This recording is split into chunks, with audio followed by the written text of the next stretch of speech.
美味しいピザ。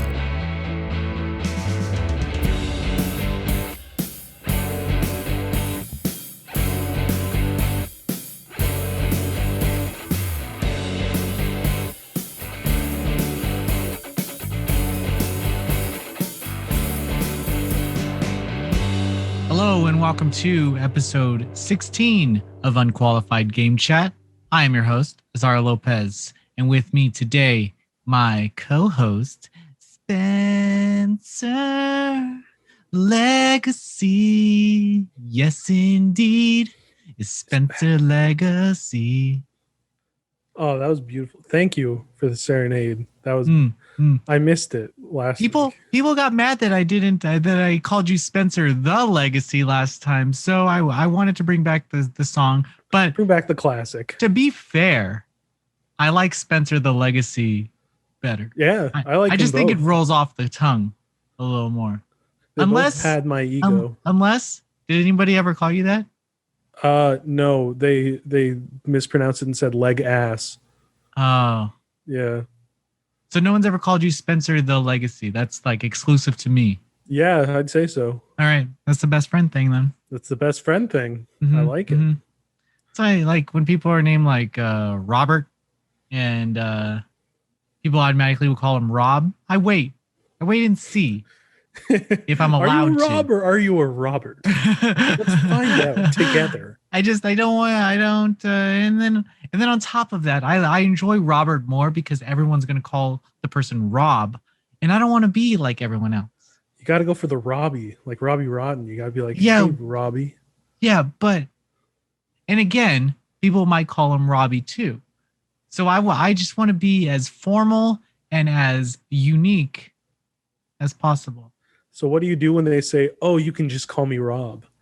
Do you switch to the Rob or do you stick with the Oh Robert? yeah, I respect it because after that, like, what if like they have like PTSD on this name Robert or something, and like They're just constantly like, you these can call thoughts me of like in a Rob. cafeteria, just laughter. Robert, Eat no. his pants, Robert Piss Boy. Now I'm Rob. Changed his life. Just that name change. It's like Max Power. Yeah, it's like Max Power. When Homer changed his name to Max Power. Exactly. Oh, if That's how it went. if these viewers knew how many Simpsons jokes are off stream, No, they it's would endless. be blown away. Endless. It's endless. I think our pool of funny stuff ultimately comes from Tim and Eric, Yep. The Simpsons, Yep. and just random Internet nonsense. nonsense. But it's like it's all 10 years old, and we still act like it's yeah. new. I'm like, oh, haha, still quoting. I'm trying to enjoy a treat, Derek. Still quoting that classic. I still say ain't nobody got time for that. That's iconic. And people are like, oh, that's so funny. I'm like, oh well, I can't really explain to you. I'm a retro guy. Yeah, how good this saying is. But enough about that. This podcast is recorded every week and posted to Thursday on podcast services, your iTunes, your YouTubes. Please subscribe to those and leave a comment or a rating because it helps the show. Every little bit helps. Every bit. And every one of you. By looking at our actual audio downloads, looking pretty good. So thank you. Nice. Thank you. At first, I was a little disheartened because this is like 5, 7. Now it's like 10. Nice. 11. Nice. All you listeners, thank you so much. You're so wonderful. It's just that added 5 really does it for me. It's true. It's double. It's absolutely amazing. I would not listen to me, and just the fact that you spend an average of 4 minutes listening to us ramble definitely means the world.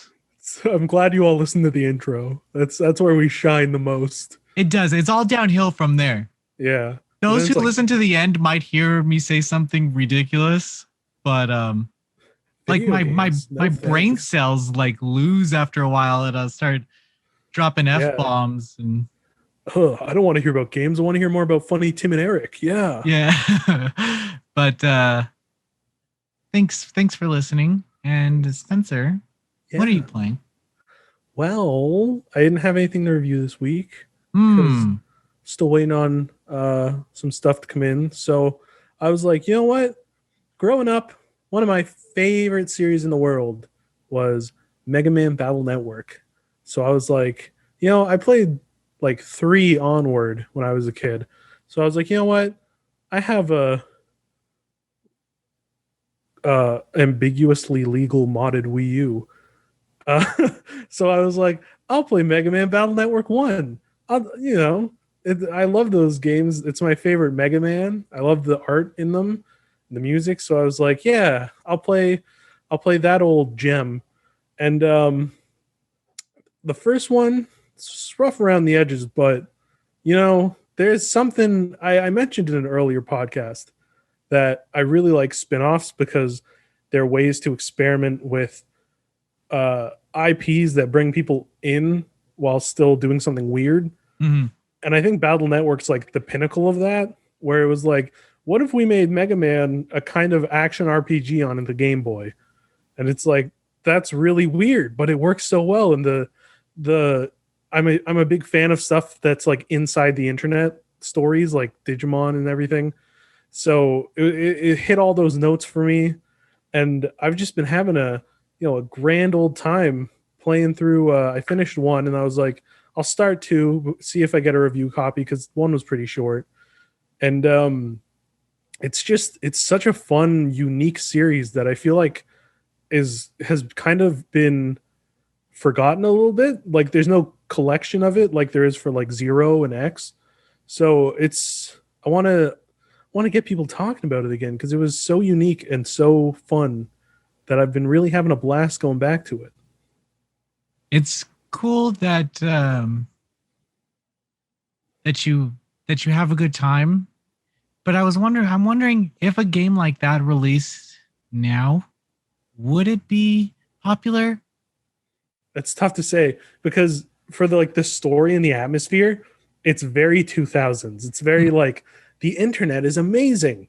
You can send your own person in there and you can talk to people, and it's amazing to have these portable devices.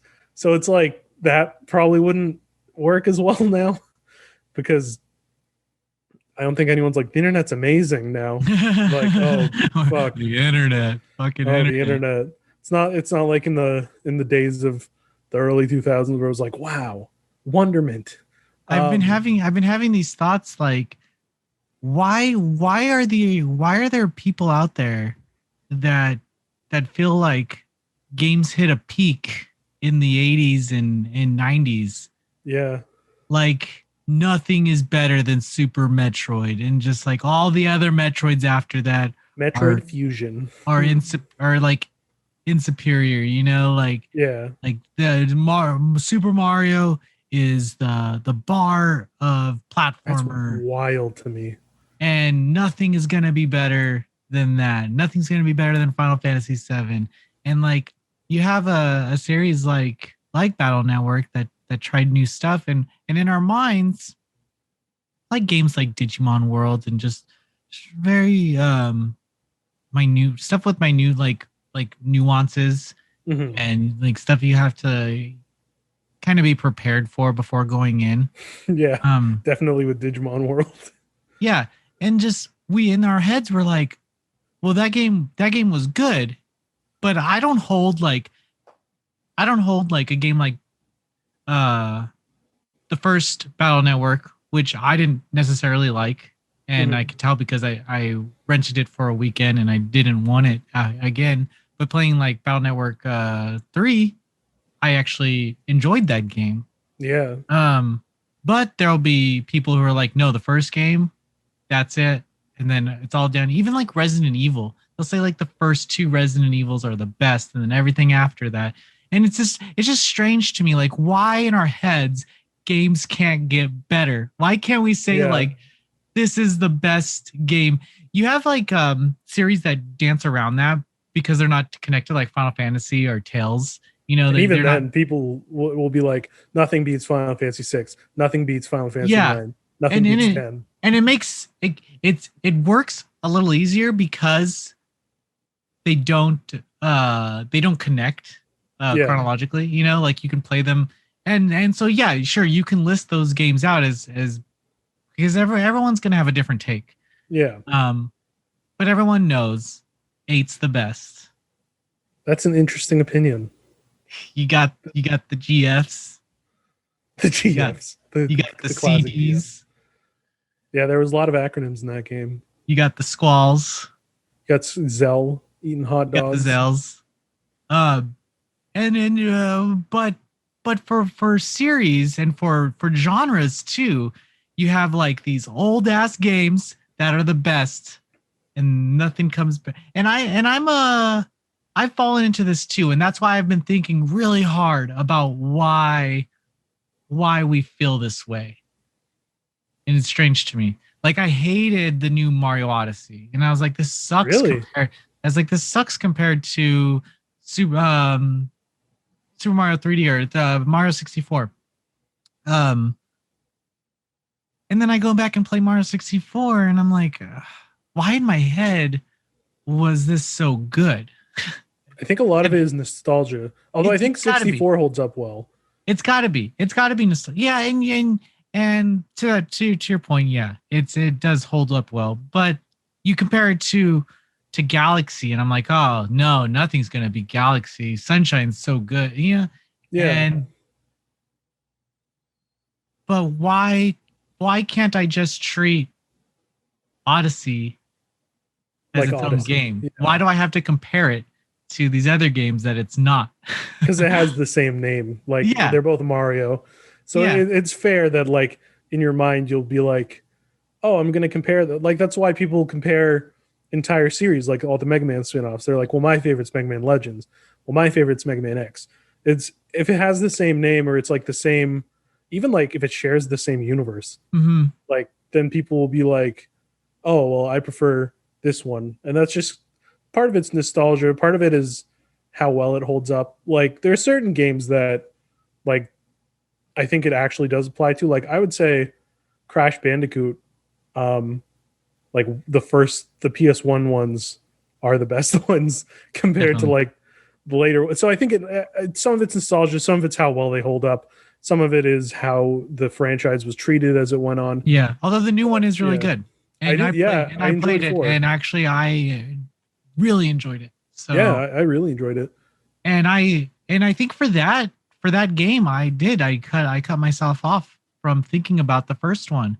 And it's really Mm, hard to in a game like that because they make so many callbacks to the original. They have like yeah, some like flashback scenes and like kind of challenge courses.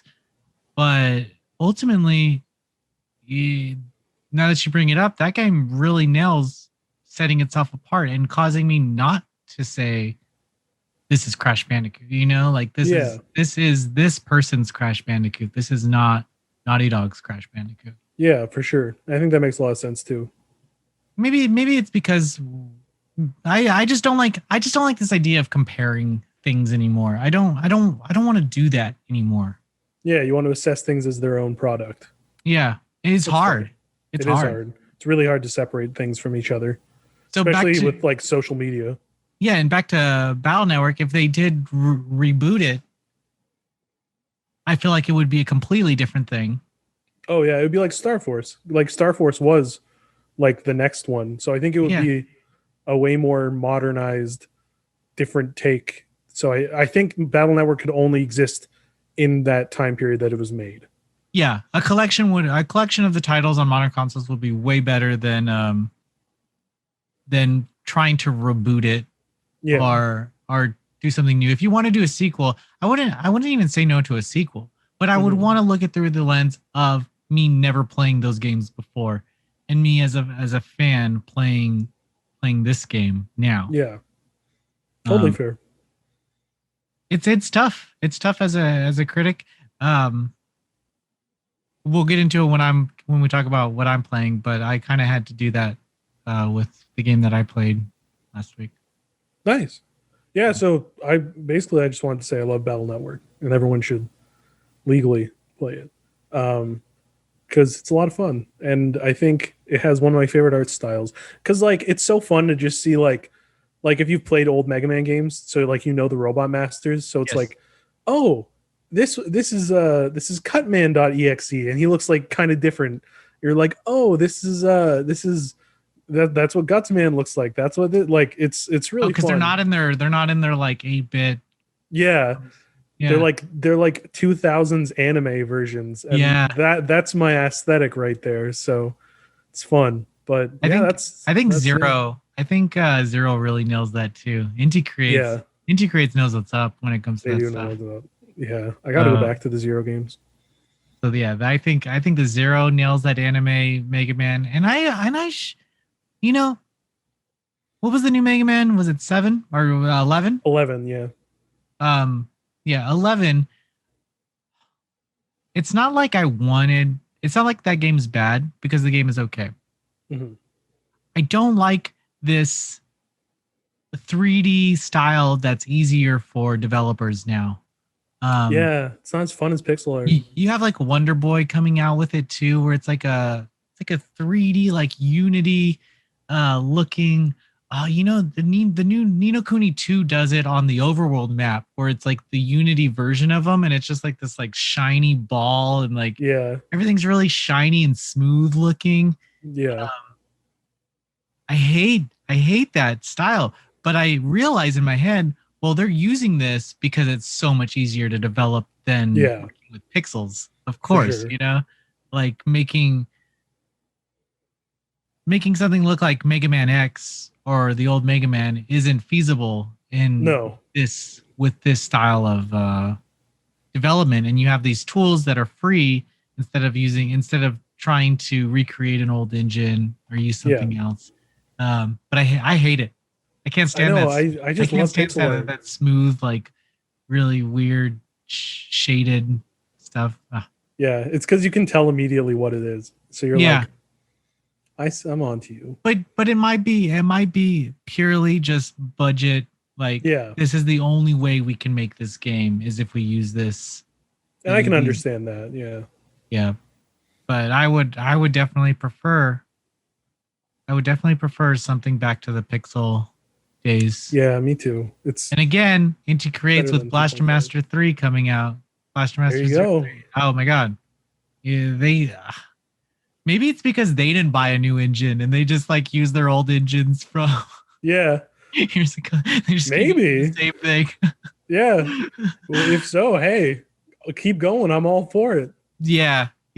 Because they did release the Galgun remastered of like the first one that never came west, and it was using that like shiny like hated it. Hated it for the girls. I don't like the shininess. I'm not big on 2.5D myself. I'm like, go for the I know it's more expensive and time consuming, but do the pixel art anyway. Yeah, I think who pulls it off is Bloodstained. Oh yeah, Bloodstained did it. Bloodstained really has it. It's that style, but I don't know if it's like the darkness or like that grim like looking stuff, but it works. It does work. That's a really fun game. It definitely works. I'd agree on that. But yeah, so yeah, that's my take. What have you been playing, Azario? Well, I've been playing one of the normiest games that I've played in a while, I should say. Ooh. I've been playing Days Gone on PC. Oh, nice. Yeah. I reviewed it. I got to play it for about a week and a half before release. My review's up. I just like to say that I think we should stop buying games at launch. Yeah. Like especially with Days Gone, I understand. Especially anything that's from a first party or one of these AAA publishers. Just hold off. Yeah. Just hold off because give it time to fix itself. It is so much better than when I played it at launch. Yep. Like A whole like different the game. bike durability, just the AI even works better. Weapons, aiming, just everything. And playing it on PC, I was having a lot of fun. And I didn't expect to. I didn't expect to. A lot on the video game industry with the way writers write, and we like to dogpile, right? We have our favorite in-depth game reviewer on YouTube say this one thing. And I think this came up with the Persona Nocturne, our reviews out. But everyone's saying, well, what about the compressed audio? And what about the 30 FPS? Because some fucking forum or some fucking Persona nerd was like, oh, this game has compressed audio. This game only runs at 30 FPS. Who the fuck cares? Like, I'll just say the compressed audio is pretty intense, but the 30 FPS, I don't know. Okay, it's a PS2 game. That's true. It's a PS2 game. Just chill. Like that's what I like. It's not a game that was released this year. You know, it's if you want to play with your audio and all that shit, the game's $20 on PS2. You can play it. It's the same fucking game, minus you can only get Dante. Yeah, you can't do Rido. Yeah, that guy. That R. I can't say R or something. I love Rido. He's so cool. Yeah.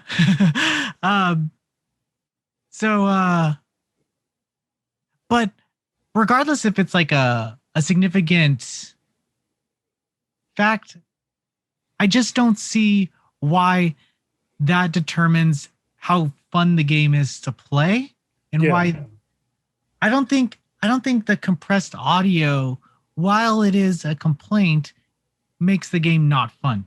Yeah. And I also don't see how the 30 FPS, no frame trips, no stuttering, makes the game unfun. Mm-hmm. I think Last of Us 2 on PS4 ran at 30 FPS. Did it? Yeah. Now we got the. Well, I guess that'll go to our later topic of. Yeah. But now it's running at 60 FPS. Maybe it was like in between, or maybe it's a little higher or something like that. Mm-hmm. But I don't think. My point is I think we hear something about a game and that's all we think about. You know, like when you, I don't know, media, I can say just off the top of my head, like the Vita. Like I brought this up last time, the Vita. Like everyone was telling us the Vita sucks. And so we just started believing it. Even though the Vita doesn't suck. And there was a huge market for it. But the IGNers, that's all they wanted. That's all they believed, because the biggest game publication or game website was saying it, you know? Or you'll have like people saying mobile games suck. Gotcha games are terrible, but it's the biggest fucking gaming market in the world. You're saying it's terrible. All of these people are saying it's terrible, but in reality, it's very profitable. Making bank. Yeah. It's just these little things that I think we latch onto. So someone was upset about the compressed audio, made a big deal out of it, and now everyone is mad about it. Same with Days Gone. Someone made a complaint about the story or the bike or whatever, and then now that's all we think about is falling off your bike or having to get gas, you know. But I think a game is so much more than those small complaints. Outside of the public perception. Yeah, I don't think Nocturne should be judged by its compressed audio. Mm-hmm. I would say as a game it shouldn't be. As a remaster, sure, but as a game, yes. No. Okay, yes. Like, it's sad that Atlas didn't see that as a. If they're gonna remaster a game, they should do it properly, type of thing. If they're gonna slap that word on there, go 100%. Don't just go 90%. But as a game, Nocturne is a good game. Yeah. And Days Gone on PC, was a great game. I didn't know what the fuck was going on in the beginning. And then I find out that this is just the way they stagger out their story. Yeah. You know, it's stupid, it's messy. But after 12 hours, it starts making sense. I love how Deacon is so driven by his like emotions. Yeah. Like, you know, when he hates something, you know, when he's doing something that that doesn't want to do. He clearly has mental problems with loss, and like just like it's a lot is eating at him, and because he's all over the place. And when I think about it, that's how I would be too. If I'm fucking killing people every day and I'm fucking like, and people are trying to kill me every day, I'll be a little fucking nuts too. I'll be on edge all the goddamn time. I'll be always like thinking someone's trying to fuck me over. And people are like, the story's way too heavy and stuff like that. Dude, like it's like angry and like, no, that's like, I think that's what they were going for. And that's just my perception. Is it a great game? It's pretty good. It's pretty good. Yeah. It's not made by a big team. It's made by probably one of the smallest teams that Sony owns right now.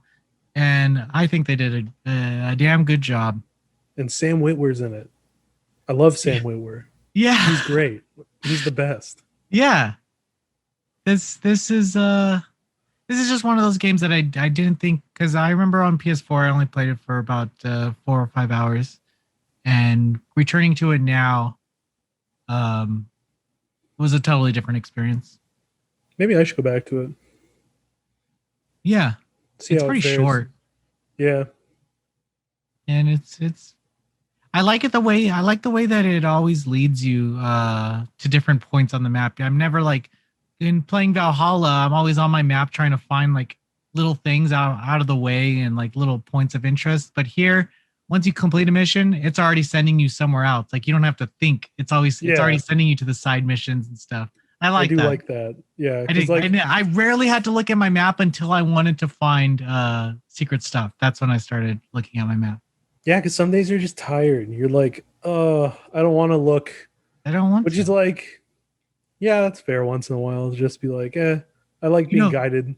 You know, it was also cool. I have an Elite 2 for a PC controller.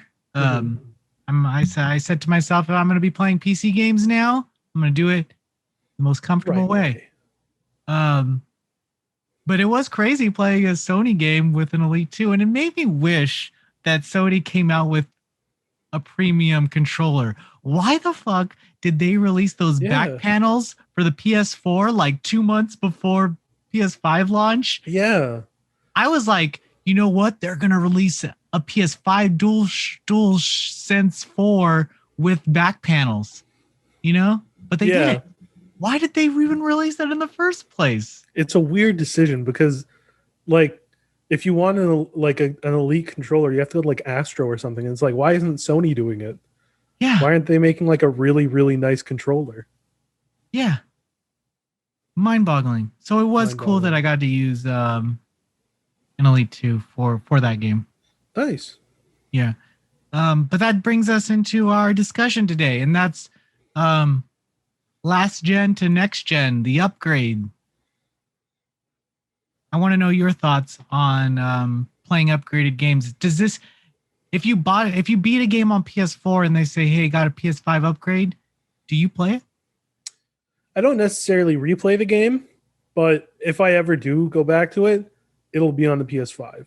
Like, because just give me that DualSense, baby. Give me those crazy staggered triggers and vibrations. The PlayStation 5. The what? The worst part of the PlayStation 5. No, that's the best part. Dude. I love it. I rarely disagree with you, my friend. I rarely disagree with you. But I turn that shit off. When you're swinging around in Miles Morales and it's like, and it's like, oh, I'm Spider-Man. But I don't feel like Spider-Man. I feel annoyed that I have to hear this. Oh, I can't disagree. When you're like that time I played Avengers on PS5 and I was drawing the arrows and then like, oh, That's my jam. I love that shit. This is the worst. I can't. This is Noisy Pixel. This is Unqualified Game Chat. Civil War. Yeah, I hated it on Call of Duty 2 when it slows you down on your shots, just because it's like. I can see in multiplayer that would suck, but for like the immersion of single player, would be like, wow, different gun. Yes. I'm not about that DualSense life. It's my favorite thing about it. I hope devs keep using it because it's so fun and it adds so much for me. It's as gimmicky as the touch bar or touchpad. I don't know about that. I can't agree with that.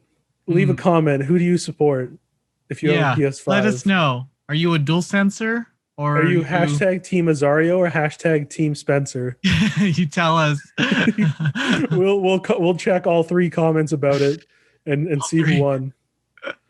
But yeah, no. Overall, I think a lot of the improvements are substantial enough for me to, if I'm going to replay it, play it like that, because like it'll look a lot nicer. It'll run a lot smoother. There'll be like less load times, and that load times alone is enough for me to be like, okay, that's the optimal way to play. And I like that for the most part, they're not charging for it, like beyond the game. Like if you own Avengers, if you own Crash Bandicoot, if you own Tony Hawk, then you can just get it. Compared to, was it Control that didn't do that and everyone was really upset? I think Control had it so that it wasn't upgradable. Yeah, they charged for the complete. If you bought the complete edition, then you can get the PS5 upgrade. But if you bought it before, you would have to buy the DLC for the complete edition. Yeah, that's weird to me because it's so much better than like remasters, like we were saying before, where it's like you could get away with reselling some of these games. So I'm glad that they're not, because it'd be very easy to do that and be somewhat successful with that. But I think it's very nice for consumers that they are making it so that you get all these upgraded features and everything without having to pay more, so long as you already have the game. I think that's a really nice show of appreciation for customers. I hearing that there's a PS5 upgrade does not make me want to go back and play the game. Yeah, it does make me go, oh, time to go replay it. Yeah, but if I ever go back, actually, nothing will make me want to go replay The Last of Us Part 2. That game was really good when I played it. It didn't age well in my head. No, it degraded. Well, no, it's just that's it, you know? Like it lasted with me for a week and then I forgot about it. And I was like, well, maybe that story wasn't that as impactful as I thought while playing it, because I haven't given a thought about it since I beat it. When there's games like Atelier Totally that I would think about almost monthly. Yeah. I mean, I'm still thinking about Resident Evil Village. Yeah, okay, so that's what I'm saying, is that after I beat Last of Us Part 2, I never thought about it again. And they released a PS5 upgrade today, and I was like, it's not going to make me want to go replay it. Give me some multiplayer or something. Last of Us multiplayer was the best thing about The Last of Us.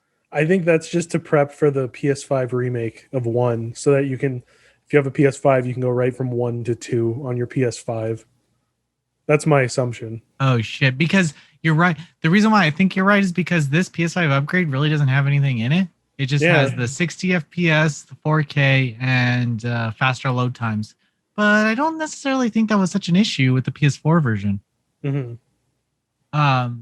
Especially on comparing it to the Pro version, which did way better, you know? Mm-hmm. Yeah, all this did, I think, was lock it at 60 FPS. Yeah. And then that's it. DualSense? Because it was already benefiting from the faster load times. Did it add DualSense? I don't know. I didn't read the patch notes. Oh, I'd turn it up. You can't turn it up. Turn up the DualSense. Turn up the DualSense. I want to feel that man's neck cracking while I press the button. I hate it when you're like in Resident Evil Village, when you're switching guns, you can hear the DualSense tightening or letting loose when as you switch guns to relieve the tension or not. I could just hear the click, and it just annoys me so much. To me, I was like, whoa. Whoa. Oh, it's like I'm really switching. It's like I'm switching weapons in real life. So MX for PS5 upgrades, it's cool. For Xbox Series X upgrades, it's cool. I've been playing I think the first games that I played were Xbox games on Xbox Series X. Mm-hmm. Revenge of the Sith and stuff like that. Like that's a good game. Just like Revenge of the Sith is a good game. Yeah, just like games that I was like, I could play Xbox games. Gonna get my Xbox games out. But yeah, I wish PS5 did that. But God, I wish. Yeah. Arguably, I don't really care about these upgrades. It's cool for people who haven't beat it, but it would have to be a crazy ass game that I would want to play. One being a Final Fantasy VII remake. Intergrade, baby. I'm gonna play that game 7 times. Like that YouTuber who made like the 12-hour long video where he played the game like 6 times and reviewed it. That's beautiful. That's next level. That's beautiful.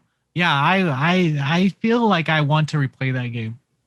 Yeah, I could go for a replay of that game. Yeah, I could go. I mean, considering how many times I watched Advent Children when it came out. God. Let me tell you something. When Advent Children came out, it was only released in Japan. But integrating it was really hard back then integrating subtitles into your video player.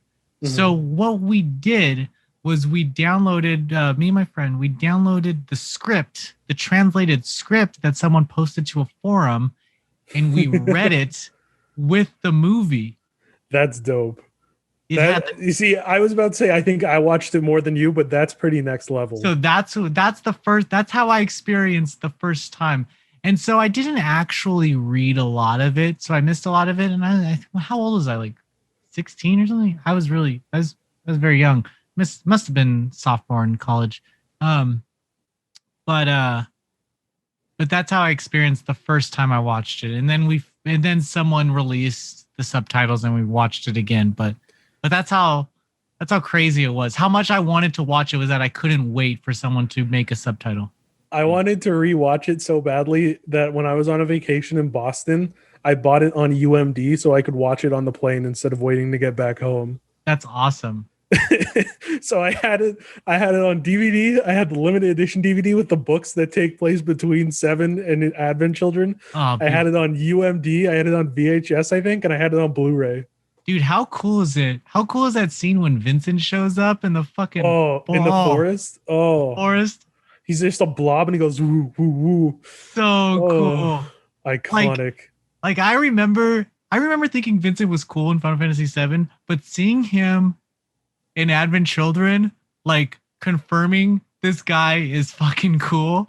Yeah. Like that was the best thing that could have ever happened to me. Do you remember when Advent Children Complete came out and like you'd rewatch it to see every little change and you're like, oh, Kate sits on the Moogle in the intro. Oh, there's blood now.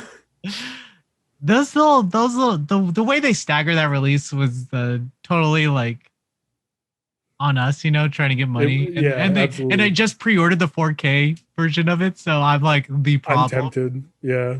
Comes out June 10th. And I'm so ready for it. I have the Steelbook too. I'm like, I'm so ready for that release. I have it. I have the DVD. I have the Blu-ray. I have the Steelbook of fucking Spirits Within. Oh, like, nice. That's a deep cut. That's how nuts I am about Final Fantasy fucking films and rebuying them when they come out. You're gonna buy 4K of Spirits Within if that ever happens. I will buy 4K. I remember an advertisement of Spirits Within where they zoomed in on the guy's face and saw like hair follicles, and we're just like, fuck! Oh my god! Hair follicles in a digital movie? They can't do that. There's like the after credits. That's no FMV. This wasn't. They couldn't do this in Final Fantasy 9. They can do it in the movie. Great movie. Great movie. Hey, you know what I didn't like about 7 was when they killed off those Turks in the beginning. Yeah, I always hated that part. That's intense. Yeah, right at the beginning of the movie. And I think Final Fantasy 7 remake made me hate Reno like a lot. It's funny because Reno was like a weird jerk in the original game, but then he's like a funny guy in Advent Children. Like he's way more charming. And then in the remake, they're like, no, he's still a jerk. And you're like, oh yeah, wait. But this was a comedy. Like he's the funny one. Yeah, but he's not. But he's not. He's just a jerk again. He's just a jerk. Yeah, it's funny. See, you got us talking about Final Fantasy. Now that's down the rabbit hole.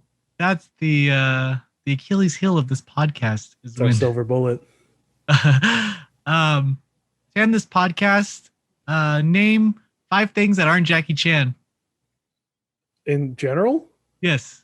Final Fantasy 7, Kingdom Hearts 2, The Last of Us 2, Mega Man Battle Network.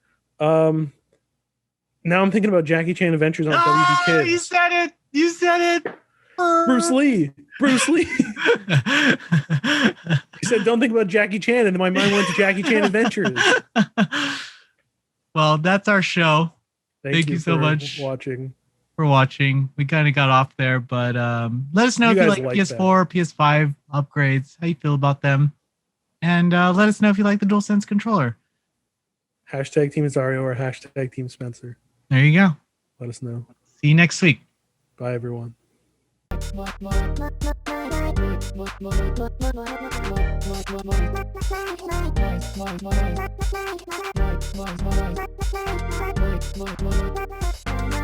Pixel.